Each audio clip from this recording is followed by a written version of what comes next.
Hi, everyone, and welcome to another episode of the Scaling Alpha podcast. Today, I'm joined by Dan Bustamante, founder and managing partner and chief investment officer of Bustamante Capital Management.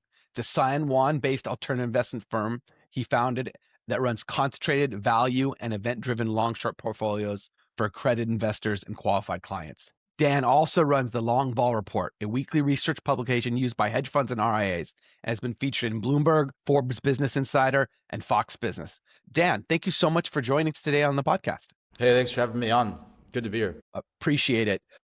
Could you take us through your background and kind of how you got where you are today? Yeah, I'll give you a quick background. So I started in this business pretty young. I was in undergrad. I thought I was going to be a baseball player in MLB. That didn't work out. And, Where'd you go? Arizona State, the Harvard of the West. That's what we call it. So I went to Nice. Arizona State. I had a friend of mine freshman year talk to me about investment banking. I had no idea what investment banking was, and I just got intrigued by it, and ended up getting a job at Charles Schwab when I was like 20 years old. Did that for about a year and a half, was in university, started reading pretty much every book I could. Back in, this is 2005, 26. There wasn't really the amount of, there was like Silicon Valley, or Valley, not Silicon Investor. There's one forum out there that people use, but other than that, there wasn't too much. So I did that for a bit. I was a futures trader on a desk through the financial crisis, which was a lot of lessons learned through that. I was an analyst for a family office out in LA, pretty close to, we talked before the call where you were, and then ended my career at 30. I was a PM at a long short equity hedge fund. So Fantastic. Yeah. Fantastic. What hedge fund was that? Presidio Capital. So they were effectively a very large RIA. Okay. So they ran about $500 million. They spun off this hedge fund for a little more aggressive clients, and they had FX. It was basically a cross asset fund. I ran their equities book for them. And I did that for about a year and a half, and they ended up winding it down and got into private equity, which I joined them on years later. So yeah. Fantastic. So, through this process and each step along the way, what did you learn in each of those steps that you've brought to Bustamante Capital Management? Well, look, for sure. I mean, I'll tell you this, and I've always told people, my career, I mean, you've been in the business to your background. It's not the traditional Wall Street career. I have a lot of friends that still work at the banks, at Rabo, and some of the larger hedge funds. Typically you're an analyst, for a long time. You may or may not become a PM. You go to 2 or 3 different shops. I was lucky looking back, being able to trade on that futures desk. Okay. And I've always said this before to people I meet. And the thing on that desk that I learned was understanding risk from a different perspective. Right. And obviously today, what we do is a lot of value, a lot of turnarounds. We're looking at balance sheets, the management team, a lot of different insights to the business. On the futures desk, you're not looking at any of that. Okay. You're looking at order flow. You're looking at vol in the market. You're looking at macro stuff. There's all these inputs you're looking at. And so that first position taught me a lot about market timing and price action. And I think if I didn't have that, actually, I know if I didn't have that, there's just no way today I'd be able to size our positions the way we do, to trade around them, which we do a lot of, by the way, and to kind of time things a little better than the average, I'd say, value investor. So that was number one. Number two, being able to be on different desks, going to conferences. One thing that I've always tried to do was talk to people that have been in the business for longer than me and kind of reverse engineer how they look at markets. Okay. And so I've never been like, okay, this guy's the best or this is the best. They all have something to offer. And so every desk I was on, I'd ask questions and I go, okay, what are they explaining to me? And how can I use that to formulate an approach? Yep. And I would say when I was a PM at this firm, the last firm when I retired from, what he taught me there is that you've got to dig deep in your research process. And so I would say through all of this, just being able to understand price was the biggest thing, but also to look at ideas that people aren't looking at. So That makes sense. Tell us about Charles Schwab being there and how that relates to how you may work with clients today to manage them through different market cycles. Yeah, I'll tell you this. So, when I got that job, it's an interesting story. I had a really small, like $8,000 account my grandma gave me when I turned 18. Okay. And I go, she's like, we're going to save this for you. You can use it for, and I go, give me the account. I'm going to manage it, And I didn't know what I was doing. And there was her financial advisor at Schwab in Phoenix. I'd always harass the guy. And I'd go into literally just show up to the office. And I talked to him and I'm like, hey, what about this stock or this stock? And eventually he's like, look, you need to apply for a job. Go sit on this desk, take calls from clients. And that's what I did. And so what I learned quickly was everybody's always on edge about the market. Okay. They don't know, what this news means or that means, and they don't necessarily have a plan. And so what I learned pretty quickly at a young age was you've got to have a process and an approach to do this. So when we go about investing in markets, I mean, we'll talk about it as we go through the interview today.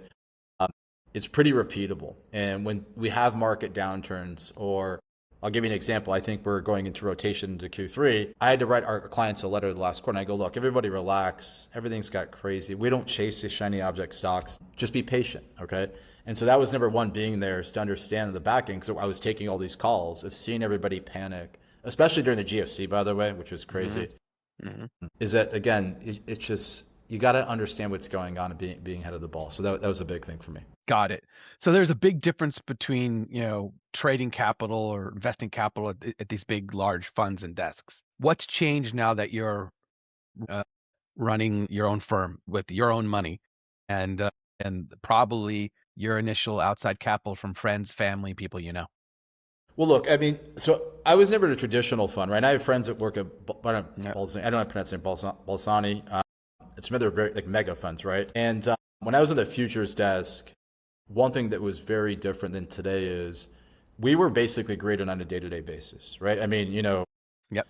If the DAX was moving or West Texas was moving, I mean, end of the day, the P&L is like, you live and die by that, right? Yep. And so every day you're like, you go and feeling like crap, or you're in a good mood. You may have a good week or bad week. So that's number one. When I got to be a PM, what changed for me quickly was this, and I'll tell you a quick story out there, especially to people that are coming up in the business. I was very timid because for the first time in my life, it was not on Wall Street, not a lot of money, but $10 million to me, at 28. I was like, oh, this is a lot of money. I don't want to screw this up because they're going to give me more money. I was very timid to put that money to work. All right. And I remember one day, the main partner, who's literally one of my good friends today, I played rugby with the guy on Sundays when I'm in Phoenix. He took me to lunch and he goes, look, you're making money, but you're not making enough. And I'm sitting here thinking, and I go, we're crushing it. And he's like, you're not making enough. You got to put more of it to work or I'm taking it from you. So what's changed for me is, learning to look at a position and to codify how we size that risk. Okay. And back in 2014 and 15, I didn't necessarily have a model that I had thought through to say, look, if this is an A+ portfolio position we're a fan of, how do I max size this? Okay. So that's the biggest change from 15 to today, is now we have a model-based indicator. If I'm very convicted in this company or this idea, I size it aggressively. And that was a huge lesson that, again, if I wasn't a PM and have somebody, kind of guide me on that desk, I wouldn't have learned. So. Got it. Well, let's talk a little bit about your approach to the running money. So from my understanding, you run concentrated portfolios. You're looking at time horizons for catalysts from 3 to 24 months. Tell us about the kind of the bare bones overview, and then talk about how do you size positions in a portfolio? Yeah. So look, what we do today is pretty straightforward. I think it's straightforward for most, right? We try to look at a lot of value. What does value mean? People say that term, and I think there's levels to what that means. We try to look at our legacy brands.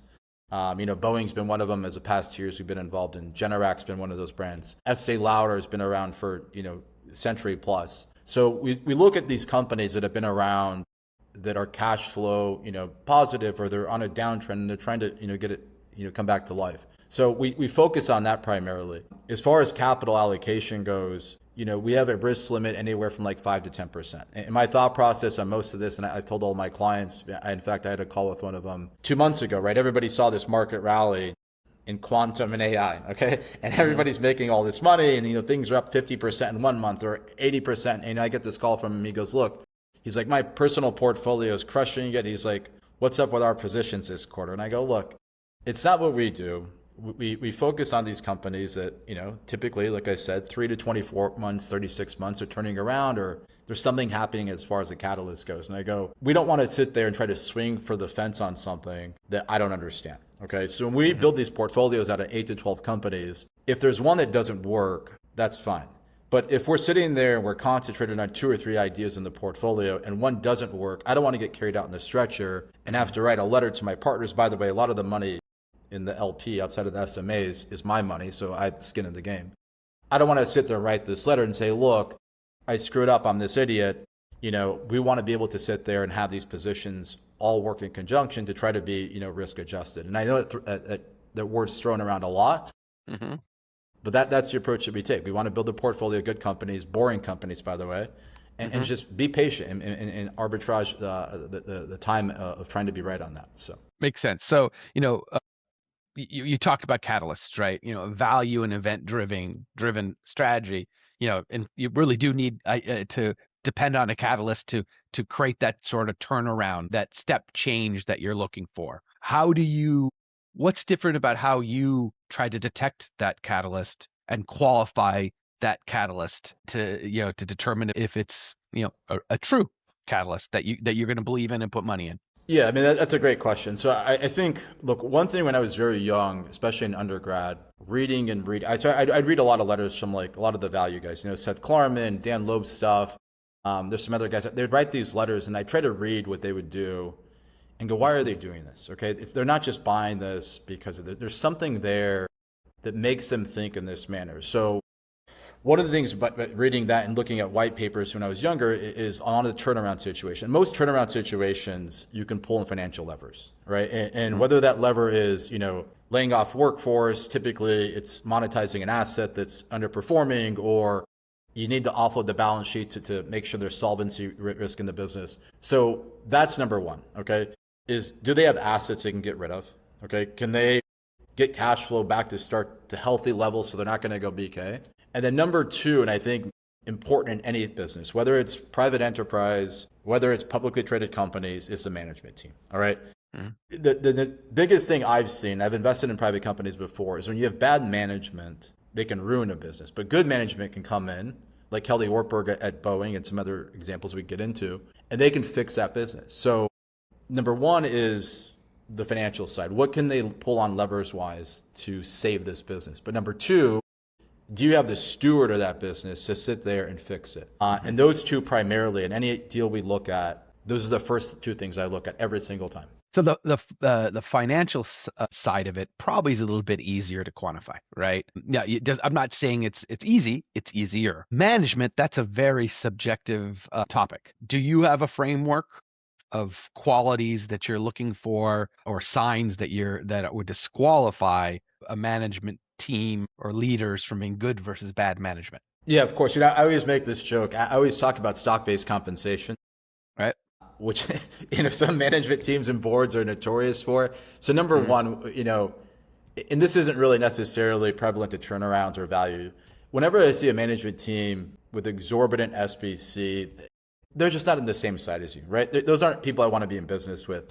Or whenever I see a management team diluting you, and I try to explain this to people outside of the business, we're in the business, and I go, look, if you and I were in a business, and I go, look, I'm going to dilute your ownership to raise money, you're not going to like that. But in the public markets, it happens over and over. So those are the first two things I look at. But I think the most direct way is, what have they done in the past, right? If you look at their past experience in different companies they've led, do they have a track record of, growing equity, of being shareholder friendly? Do they have a track record of turning their business around? And so that's really the main thing I look at. And obviously there's other things that come into play where there's been turnarounds or companies will look at and we go, look, the financials look okay. They could probably pull this lever and this lever, but I'm not really of that CEO because I don't know that they can do it, right? And I'll give you a quick example of this. Papa John's is one of those companies. 2 years ago, I dove pretty deep into this, and they had an interim CEO, a guy named Ravi.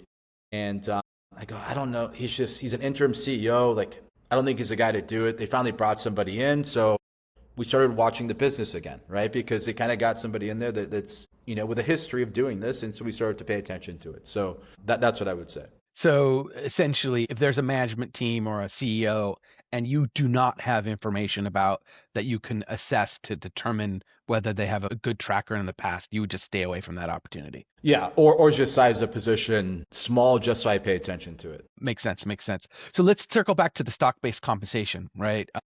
Due to my background in ESG data and some of the data points we gathered was compensation data. So very familiar with that space. So from the perspective of stock-based compensation, wouldn't you want a CEO at least, or your leadership team, to have some level of stock-based compensation to motivate or incentivize them? Or is there a certain balance you're looking for between how much compensation they get that's stock-based or performance-based, right? Stock, but performance-based, right? Versus the amount of dilution that's required to give them that. Yeah, look, I think a lot of investing there's obviously a big, huge psychological aspect to why people do things, right? I mean, Mm. we're in capital markets. I make no, excuses for that. But most people are incentivized naturally with money. So there is a fine line. It's not like a number, right? I think there is too much SBC. There's just enough. The other thing I like, aside from that, is even if they're not taking SBC, for it's not a lot, is management buying into the business, right? Even if they're putting up $250,000, put up something that says, look, I believe in what I'm selling to you, right? Because everybody, I mean, you cannot replace skin in the game, right? When you have, whether it's private enterprise or public enterprise, if somebody has skin in the game, I don't care what they say, their interest level is so peak. So I do agree in some sense that, be incentivized by equity helps, but again, it's got to be a level that's reasonable, whatever that may be. It needs to be reasonable, and it probably has to be performance based, right? Yeah. And nothing replaces skin in the game. Look, there's a few companies, I don't want to say on air because of the retail side anymore, but there's a few companies that have SBC that's so insane that every time I mention it, whether it's on Twitter or any other thread, that I just get attacked and I just ignore it. So, hey, I'll just say this: there's lots of different ways to create alpha, and two people could disagree on something and still both be generating alpha. Yeah, no, right. You're definitely right. Yeah, it's not worth your time, right? I just do what you do, and if it's working for you, right? So, I've seen in the past, right, that you've taken contrarian positions, right?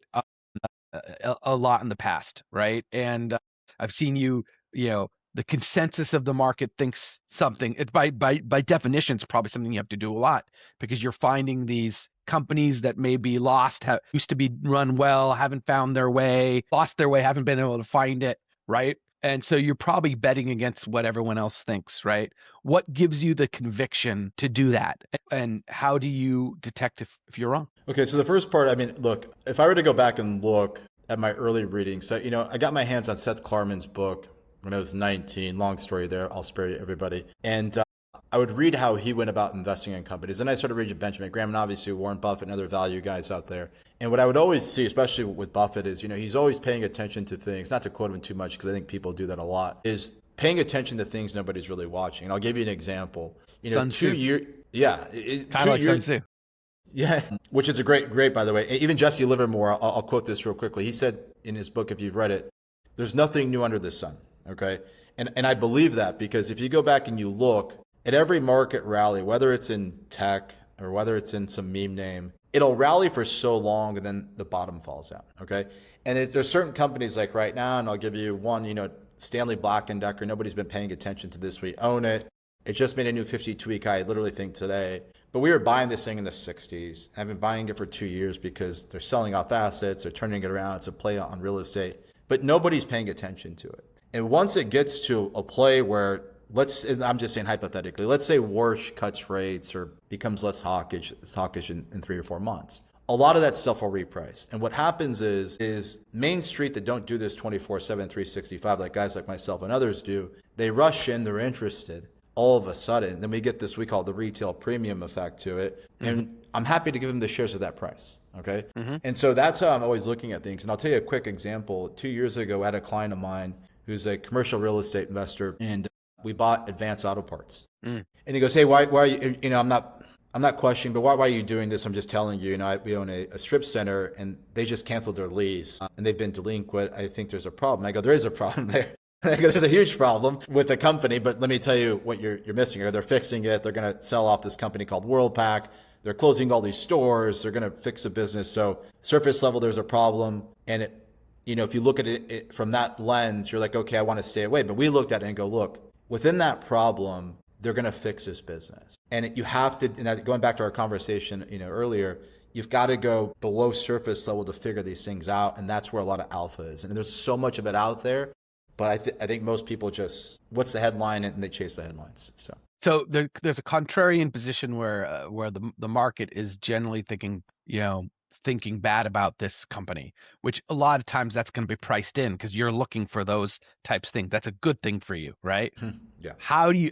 It's a completely different thing where the market is extremely bullish, right, on company. I mean, it could be good for you too because they can be overvalued, but but you're voting against that and taking a short position. I won't name names, but I am a small owner in a hedge fund, and during the early parts of coronavirus, we kept on betting against Fang. Yeah, yeah, Not wasn't that, it was and we kept on thinking there's going to be this reversion to the mean, but there wasn't, right? yeah. And so tell me about how you manage that, in an environment where they may be pushing things in crazy ways. Are you staying away from those things, or are those opportunities for you? Yeah, so I'll tell you a quick story. So back in 2012 to like 13 and a half, I was working for this family office out in LA. And back then, I was not like a pessimist in the market, but I allowed the influence of the guys on the desk and the analysts to get me bearish on all these companies, right? So I kind of lost my way of, hey, look, at heart, I'm an entrepreneur. I like investing in companies. I like looking at structures and all this. And so I kind of got real bearish on trying to bet against things. Yeah. And so, today when stuff like that happens, I don't necessarily get involved in the short game too much more. I am interested, let's just talk briefly. And I don't think this is a great short and it's not advice, but I am interested if certain things get to points of irrational exuberance or whatever we want to call it, where I can take easy shorts. Okay. So I'm not necessarily betting on, nefarious things in the business or the company going bankrupt. Just kind of like, hey, look, these are, like you're saying, overvalued short term, might be technical. I can pick off a basis point here or there. I'm interested in stuff like that because it tends to be easier than the deep shorts. And for me, we're only a 2-3 person team. I don't have the resources to sit there and try to dig through the shorts. It's easier to find longs. So that's how I look at it. Got it. Interesting. So we talked about your early career and how it affected how you size and manage positions. Tell me what's different about how you do that compared to maybe the pack of what you would call the average fundamental bottoms up investment managers. Yeah. So look, obviously, I was watching something 6 months ago. Stanley Druckenmiller came out, which I think is probably my top three. Yeah, he's amazing. He's amazing, right? And he gave this speech where he goes, they teach these kids in school something called risk adjusted. He's like, I don't believe in that. He goes, I believe in putting all my eggs in one basket and watching that basket extremely close. Okay. Mm-hmm. And I mean, who am I to argue him? I can't. So, I mean, he's crushed it. But when we look at this stuff, I believe in compounding, right? If you just sit there at 15% a year, in about 4.5, almost 5 years, you'll double your money. All right. Mm-hmm. And I try to explain this to all of our clients. I go, if we just sit here and we compound it, this range every single year at this amount of dollar in 5 and 10 years, this is what it looks like. I would rather sit there and take a safer approach and sit there and build and compound and compound and compound and compound, right? And most of the guys when we manage money for, they're in real estate entrepreneurs, they've sold their companies, they've already made, tens of millions of dollars. They don't need to sit there and take exorbitant risk. We just need to sit there and compound. So from that perspective, when we build the portfolios out, I'm taking that approach. Now, going back a step, and I had a conversation with somebody last quarter about this. I go, he's like, we're missing out on like tech and some stuff. And I go, I'm happy to create a different LP or a different portfolio where we swing for the fence. But I want to be clear. Number one, selfishly, I don't want to ruin my track record for that, with this approach. But number two, there's risks that go with that, right? I mean, you can be extremely, right on something and make a lot of money. And I know a lot of people here in San Juan, my friends included, that made money in crypto and other meme stocks, but they've also blown it up too, right? And I'd rather take the approach where we size positions, not super aggressively, but they're all in line based on where we think the business is going to be. No one talks about their losses at the water cooler, right? Ever. I've got some wounds from undergrad that I learned those lessons very young. And once, the compounding thing got in my head and you just sit there and look at it, it just makes all the sense. But people just have to see it, right? If you see it compound, you'll stop swinging for the fence in these things. It's true. Now, obviously, hedge funds are very diverse, right? I think a lot of hedge funds, there's a whole cadre of hedge funds that actually have taken risk tried to take risk off the table, and that's market neutral, right? Extremely hedged. Now, whether they're truly taking risk off the table or to what extent they're taking risk off the table is up for debate, right? You don't fall into that category, but you also don't fall into the swing for the fences category. You kind of have a nice happy medium where it's high conviction longs with the goal of the steady compounding That's the return stream you're looking for. And those Yeah. are the type of companies that are going to do that is what you're trying to find. Yeah, I mean, That makes just sense. boring companies, right? Most of this, I think there's, from years of doing this, I think there's a misconception that every investment has to be some world-breaking, groundbreaking idea, right? That has to change the, and it doesn't, right? I mean, there's plenty of very boring companies out there, like a Stanley Black and Decker. They aren't exciting, and I'm okay with not exciting, right? Because they compound. Stanley Black and Decker, I think, is up like 50% this year off the lows, and they compound, right? And then again, we didn't talk about it, but I'll mention it quickly. Within the portfolios, we save about 10 to 15% of the firm capital for like short-term event-driven, right? So we'll participate in some momentum idea or maybe a meme, whatever we want to call that. But when we participate in those ideas, they're sized so appropriately that if we get it wrong, it doesn't blow out the returns in these great companies that we own. And the thought process behind that is some of these ideas aren't moving. And I mean, this is a real example. Last quarter, I had a client call me and goes, look, like I said, my portfolio is beating you this year. He goes, I'm just calling to check in. And I go, look, wait till the end of the quarter. We're going to be fine because everything hockey sticks once they re-rate. But short story or long story short, we'll trade these events with very small capital to augment the holdings. Yeah, it's important having your investors. It's always hard. You have investors. You lay the groundwork. This is what you should expect. You could be in portfolios that are going to outperform me, but I'm the turtle. I'm going to slow and steady. I'm going to win the race, right? But Yeah. when they're seeing those other returns, sometimes I'll conveniently forget that kind of groundwork conversation. We know this, right? Yeah. Look, it makes it tough for us because, listen, I mean, from April and May, that rally was one of the crazy. I mean, who knew stocks, that ETF was just going to do it? I mean, incredible. I don't think in 20 years of doing this, I've seen something that insane so quickly, And so, and I knew the calls were coming, and we have great investors that I've known for a long time that have been, some are friends. A lot of them are close friends to this day, but they let me do what I do. And again, the way we do these things is a lot of our, literally end of the quarter here, a lot of these companies will re-rate. So typically when they start to reprice, the portfolio hockey sticks quickly. And that's when, the media is like, oh, what about this company or this company? And that's usually the time we're offloading our shares into that because we've been sitting there waiting, knowing this catalyst was going to come through. Yeah, and it's wonderful when you see that happen, though, right? It's the best. And it's when the market at large realizes something you realized long before, right? Yeah. And your ability to consistently find those opportunities is what people are investing in. Now, AI is changing everything, right? So let's talk a little bit about the effects of AI and AI tools on investment research. Where, tell me what your thoughts are on AI tools, especially large language models, et cetera, and how it's changing your approach to conducting investment research. Look, it's been a big thing for us. I mean, if you've been in the business, listening to earnings calls is look, I enjoy it because I'm a weirdo, okay?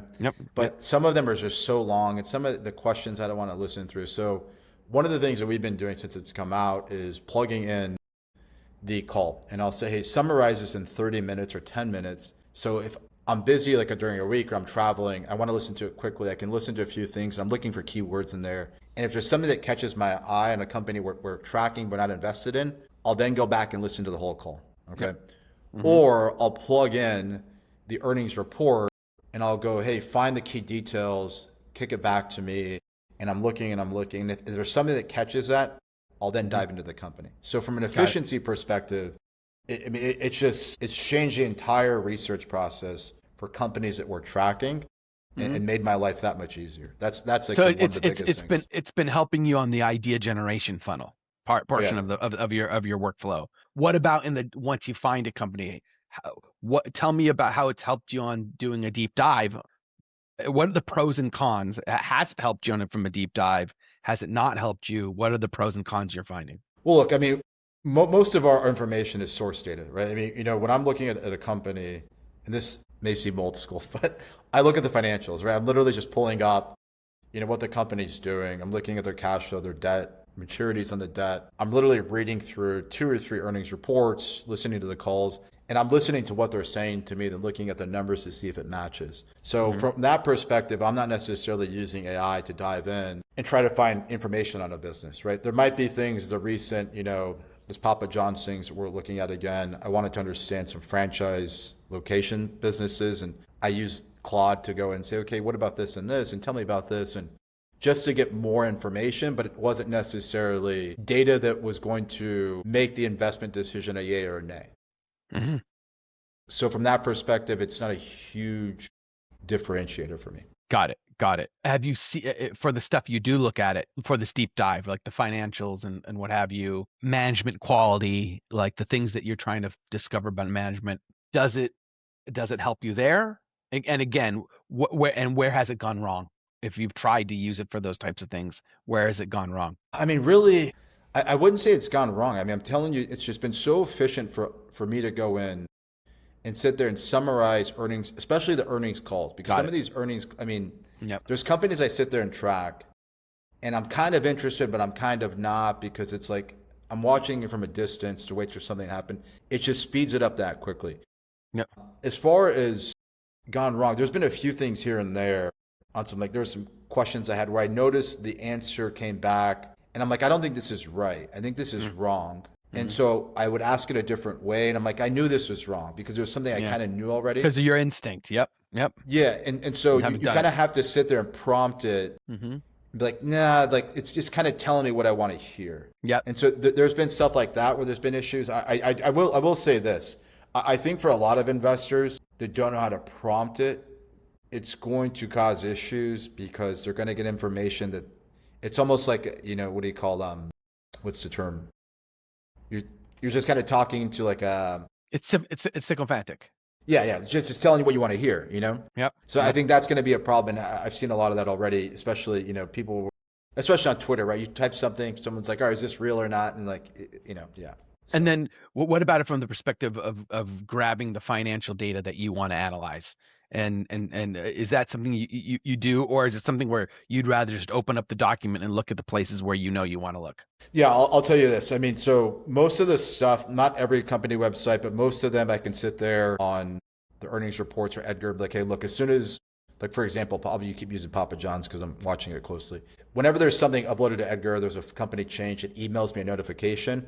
I've used AI to go to them and say, look, anytime this happens, like, make an agent for me, tell me when this is happening, and it kicks me an email, right? So there's things I'm looking for companies-wise Mm-hmm. that are material changes they have to report that I get instant notification on that I've set up. Mm-hmm. That's helped me a lot, by the way, too. I almost forgot to mention that. Yeah, interesting. And when you're going to look at the filings, right? Are you actually going and looking at the filings and looking at the financial statements, or are you using data feeds? And depending on which one you use, how do you use AI to interact with those types of things? Yeah, I could probably be better about that. I use this. I have no affiliation, to be clear. I use something called Koifin. Somebody put me Yep. onto them Yep. 3 years ago. Yep. And it makes it so easy for me. And by the way, I've emailed them because there's been companies I've looked at, the data has been wrong on there. Yep. Yep. And then here's another example. Even with that, how great it is, I can sit there and look at company data in chart format, like free cash flow, debt, and whatever it may be. But there's been things of like, hey, this is wrong, and I'll go and sit there and cross analyze it with the actual file. It's like, yeah, I knew this was off. It's not updated. Yeah. Does it make that big of a difference? No. Does it matter to them? I'm sure it does. But as far as integrating with AI, I know they've had some integrations. I have not been good, admittedly, about integrating what they've done with AI into that. And I know I can make that more efficient. It's just one thing Yeah, at a no, time for me. So, no, I totally get it. But it's interesting. You can't take on everything at once, right? And you're a small shop. But it's interesting to note that you're using it and you're finding value from it. And now it's just a matter of expanding into the next thing and the next thing, and kind of squeezing the juice out of that orange, if you know what I'm saying. right. What effect do you think it's going to have on the investment management industry in general, from the perspective of investment research? And what do you think, there's anything that if you were to talk to other investment managers, anything they should be worried about, or do you think this is a tool that is just going to be a gift that keeps on giving? Look, I think depending on what part of the investment business you're in, is going to change that answer. I think if you're, in private credit or mergers and arb, I mean, I don't think you're going to be able to replace somebody sitting there looking at a credit profile of a business. You're still going to need somebody in M&A deals to sit there and talk through things. So I think a lot of jobs will obviously are being lost and will continue to be lost.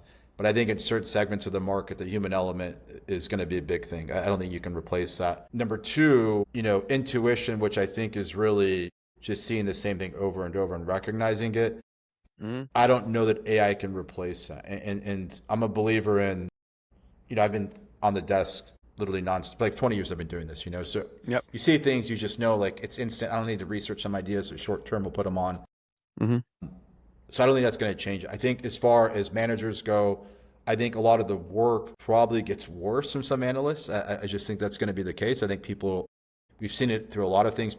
I'll give you an example on Substack. I was just talking to somebody in this value investing Discord that I'm in with these guys out here in San Juan that runs a fund. And somebody posted something. And I go, you know what? I go, I've read this Substack. I paid for it because I wanted to see his take on this company. And I go, I'm pretty sure. And I didn't know. I go, I'm pretty sure this is AI. I think you should just plug this in. He goes, you know what? He goes, I'm telling you, I think it is. I've noticed, and I don't know the name, but him copying other stuff and posting. I go, that's AI. And I go, I knew it was because it just felt like it, So well, you've heard stories about there's actually one true story about a lawyer went into court and used AI to build his arguments, and the AI made up cases as precedents for his arguments. Yeah. To prove it. But you also see this in school children where the data is showing that the high school students that are now in college are woefully unprepared because over the last 3-4 years, they've become extremely dependent on AI. You should not use AI as a means of replacing thought. You should use AI as a means of helping you be more efficient at using your discernment and your thinking, right? Yeah. I think that's very important. And I kind of bringing this full circle back to investment management. I was on a podcast with another manager, and we were talking about the idea that the concept that AI doesn't replace ideas.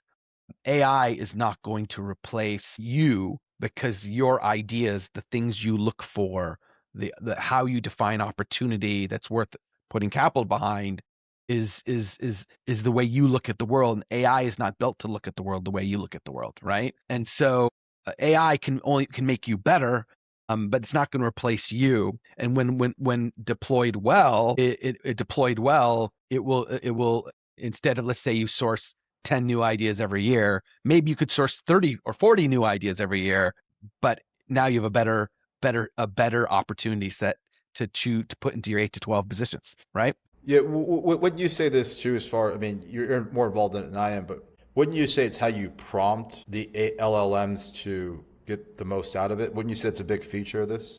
That is a big portion of it. But the best way of saying it is AI still has to be pointed at the right information. You give it a broad task. Let's say it can get information from numerous sources to satisfy that task. Some sources may be better than others. Some may be higher quality. Some may have wrong data, right? And then also there can be many paths that the AI can follow beyond just where it goes to and what sources it goes to try to fulfill a request. Like it's sycophantic, right? Yeah. So how would I say this? AI works best at smaller tasks, right? When you keep the context windows low, when it has clear guardrails on what its goals are. A lot of that can be done through prompting, but not all of it. And again, the more complex the task, you wouldn't go to AI and say, "Is Papa John's a good thing to invest in?" It would never act like Dan Bustamante. It's going to act like it was trained to act, right? Correct. All right. And so maybe in your process of researching Papa John's, there may be 15 different things that are really important to you. And they may be important to you to different degrees, some more important than others. Some things you're researching may be inputs into other things you're researching. It's very hard to make AI go through that many-step research process. So you're either someone who's really good at prompting and you have all the right data that you believe in at your fingertips, and you're kind of massaging it along the way to go through those 15 tasks, versus, hey, AI, go through those 15 tasks and expect a really good outcome without you being the babysitter, right? Right. And so you're right. If you prompt well enough, you have the right data and the right information, you can do it, but you're going to have to babysit it versus trusting it to be a true agent on your behalf for complex tasks. Even prompting is not going to get you through that, if that makes sense. Yeah, no, I mean, look, I mean, going back, you said something earlier, there's no replacement for the experience, right? Even if it puts something out to you, Yep. if you haven't seen a situation occur over and over and you internalize it and believe it, there's no conviction behind the position. Yep. Right. So, you could sit, it's like, I saw a quote from, this is going to sound corny, but I'm going to say it, from Billion. Somebody was talking to the guy and he goes, everybody can watch a Bruce Lee movie. Not everybody can do, whatever. A Bruce, karate. yeah, exactly. Yeah. And I go, that's exactly how I can equate it to this. Is like, you can sit there and put it in and you can read it back to me and say it. But if there's no belief in what that is, good luck putting a position on, because when it pulls against you 5% one day, let's see if you stick in it. Yeah, So. yeah, it's interesting. It is really interesting. Like part of what you do is instinctual because you've built it. You've built that muscle and through long, hard experience to really know what a good opportunity is. Right? It doesn't mean you don't qualify it, define it, bound it, but AI is not going to replace that. And the best means of AI is using AI is figuring out how to amplify that, and that's why I love talking to investment managers, especially ones that, you can't talk about track record, but I hope are doing well. And because if they're doing well, you can have all these different managers that are finding alpha in a whole bunch of different ways, right? And if you look at look at AI as a tool, a top-down LLM ain't ever going to think like each of those managers. Correct. It's going to think about, it's going to be, it's based its recommendations on generalized knowledge. The key is how do you work with AI to amplify that muscle that you've built through many years of toil and effort and hard work and hopefully inspiration, right? And it sounds like you know enough about AI to prompt your way into amplifying that. Kudos, not everybody does.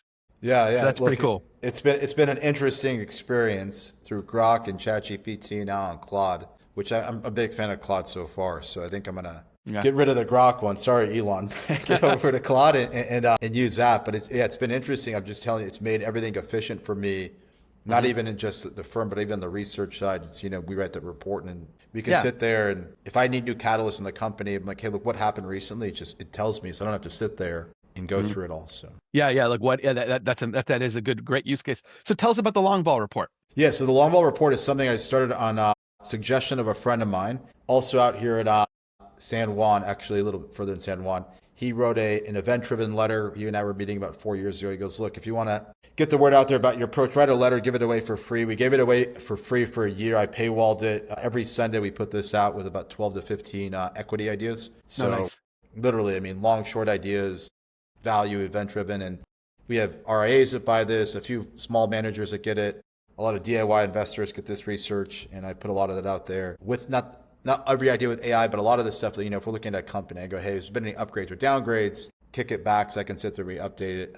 But there's still literally a lot of the stuff we go through that has to have the human hand into it. So, yeah. Got it. How would people who are watching this podcast find the long ball report? Yeah, just at longballreport.com. We publish it every Sunday. They can go there. They can sign up for free. There's a free newsletter that goes out. We don't really spam them too much. The report goes out every Sunday. And then every other week, I put out a stock market call for our clients and readers of the report.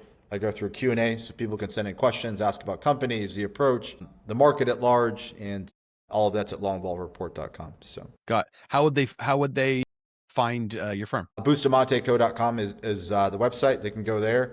There's information on there. There's some forms they can fill out if they're accredited, qualified. There's stuff there. But yeah, that's the website there. And yeah. If there's one thing you want to leave our audience with about where you see the markets are going, about your firm, about you, tell our audience. Well, look, I'd say this. Everybody's got to have a process. We like boring and simple. I don't like chasing the shiny object stocks at all. I mean, we like to stay boring and compound and compound and compound. That's the approach that we take. As far as where the markets are going, who really knows? I think you've got the new Fed chair in. That's going to be a big thing to watch in the next 2 or 3 years. look, we're excited for the markets. We're not really some folks that go sit there and look, where's the S&P going? We're looking at buying companies. So whether we're at 8,000 or 5,000 doesn't make a difference to me. There's opportunity everywhere in the markets, and good year, bad year with the broad market, we're excited. So. Well, fantastic. Well, Dan, thank you so much for joining us today. I really appreciate it. I had a wonderful time talking with you. Yeah, thank you for having me on. Hi, everybody. Well, thanks for joining the Scaling Alpha podcast. Until next time, all the best.